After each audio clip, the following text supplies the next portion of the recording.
नमस्कार दोस्तों, स्वागत है आपका मोक्ष मंथन मोक्ष मार्ग चैनल पर, जहां हर कथा जीवन को धर्म, भक्ति और मोक्ष की ओर ले जाती है। आज हम लेकर आए हैं आषाढ़ कृष्ण पक्ष की अत्यंत पुण्यदायी योगिनी एकादशी व्रत कथा। यह सिर्फ एक कथा नहीं, एक ऐसी यात्रा है जहां श्रापित यक्ष को ऋषि मार्कंडेय का आशीर्वाद मिला और एक व्रत ने उसे मोक्ष का द्वार दिखा दिया। तो आइए इस अद्भुत और प्रेरणादायक कथा को शुरू करते हैं श्रद्धा, विश्वास और आत्म कल्याण की भावना के साथ। योगिनी एकादशी व्रत कथा। महाभारत काल की बात है कि एक बार धर्मराज युधिष्ठिर ने भगवान श्री कृष्ण कहा, हे त्रिलोकीनाथ, मैंने ज्येष्ठ माह के शुक्ल पक्ष की निर्जला एकादशी की कथा सुनी। अब आप कृपा करके आषाढ़ माह के कृष्ण पक्ष की एकादशी की कथा सुनाइए। इस एकादशी का नाम तथा माहात्म्य क्या है, सो अब मुझे विस्तार पूर्वक बताएं। श्री कृष्ण ने कहा, हे पांडुपुत्र, आषाढ़ माह के कृष्ण पक्ष की एकादशी का नाम योगिनी एकादशी है। इसके व्रत से सभी पाप नष्ट हो जाते हैं। यह व्रत इस लोक में भोग तथा परलोक में मुक्ति देने वाला है। हे धर्मराज, यह एकादशी तीनों लोकों में प्रसिद्ध है। इसके व्रत से सभी पाप नष्ट हो जाते हैं। तुम्हें मैं पुराण में कही हुई कथा सुनाता हूँ, ध्यानपूर्वक श्रवण करो। कुबेर नाम का एक राजा अलकापुरी नाम की नगरी में राज्य करता था। वह शिव भक्त था। उनका हेममाली नामक एक यक्ष सेवक था जो पूजा के लिए फूल लाया करता था। हेममाली की विशालाक्षी नाम की अति सुंदर स्त्री थी। एक दिन वह मानसरोवर से पुष्प लेकर आया, किंतु कामासक्त होने के कारण पुष्पों को रखकर अपनी स्त्री के साथ रमण करने लगा। इस भोग विलास में दोपहर हो गई। हेममाली की राह देखते देखते जब राजा कुबेर को दोपहर हो गई, तो उसने क्रोधपूर्वक अपने सेवकों को आज्ञा दी कि तुम लोग जाकर पता लगाओ कि हेममाली अभी तक पुष्प लेकर क्यों नहीं आया। जब सेवकों ने उसका पता लगा लिया, तो राजा के पास जाकर बताया, हे राजन, वह हेममाली अपनी स्त्री के साथ रमण कर रहा है। इस बात को सुन राजा कुबेर ने हेममाली को बुलाने की आज्ञा दी। डर से कांपता हुआ हेममाली राजा के सामने उपस्थित हुआ। उसे देखकर कुबेर को अत्यंत क्रोध आया और उसके होंठ फडफडाने लगे। राजा ने कहा, अरे अधम, तूने मेरे परम पूजनीय देवों के भी देव भगवान शिवजी का अपमान किया है। मैं तुझे श्राप देता हूँ कि तू स्त्री के वियोग में तड्डित ढापे और मृत्युलोक में जाकर कोरही का जीवन व्यतीत करे।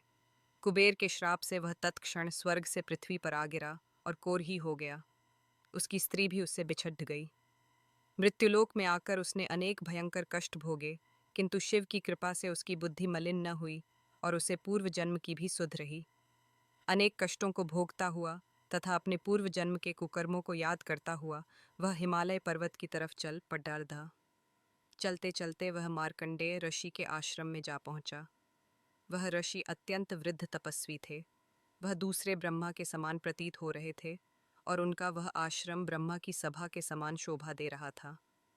ऋषि को देखकर हेममाली वहां गया और उन्हें प्रणाम करके उनके चरणों में गिर पड़ा। हेममाली को देखकर मार्कंडेय ऋषि ने कहा, तूने कौन से निकृष्ट कर्म किए हैं जिससे तू कोरही हुआ और भयानक कष्ट भोग रहा है। महर्षि की बात सुनकर हेममाली बोला, हे मुनि श्रेष्ठ, मैं राजा कुबेर का अनुचर था। मेरा नाम हेममाली है। मैं प्रतिदिन मानसरोवर से फूल लाकर शिव पूजा के समय कुबेर को दिया करता था। एक दिन पत्नी सहवास के सुख में फंस जाने के कारण मुझे समय का ज्ञान ही नहीं रहा और दोपहर तक पुष्प न पहुंचा सका। तब उन्होंने मुझे शाप श्राप दिया कि तू अपनी स्त्री का वियोग और मृत्युलोक में जाकर कोरही बनकर दुख भोग। इस कारण मैं कोरही हो गया हूँ तथा पृथ्वी पर आकर भयंकर कष्ट भोग रहा हूँ। अतः कृपा करके आप कोई ऐसा उपाय बतलाए जिससे मेरी मुक्ति हो। मार्कंडेय ऋषि ने कहा, हे हेममाली, तूने मेरे सम्मुख सत्य वचन कहे हैं, इसलिए मैं तेरे उद्धार के लिए एक व्रत बताता हूँ। यदि तू आषाढ़ माह के कृष्ण पक्ष की योगिनी नामक एकादशी का विधान पूर्वक व्रत करेगा तो तेरे सभी पाप नष्ट हो जाएंगे। महर्षि के वचन सुन हेममाली अति प्रसन्न हुआ और उनके वचनों के अनुसार योगिनी एकादशी का विधान पूर्वक व्रत करने लगा। इस व्रत के प्रभाव से अपने पुराने स्वरूप में आ गया और अपनी स्त्री के साथ सुखपूर्वक रहने लगा। भगवान श्री कृष्ण ने कहा, हे राजन, इस योगिनी एकादशी की कथा का फल 88,000 ब्राह्मणों को भोजन कराने के बराबर है। इसके व्रत से सभी पाप नष्ट हो जाते हैं और अंत में मोक्ष प्राप्त करके प्राणी स्वर्ग का अधिकारी बनता है। तो दोस्तों, आपको यह कथा कैसी लगी?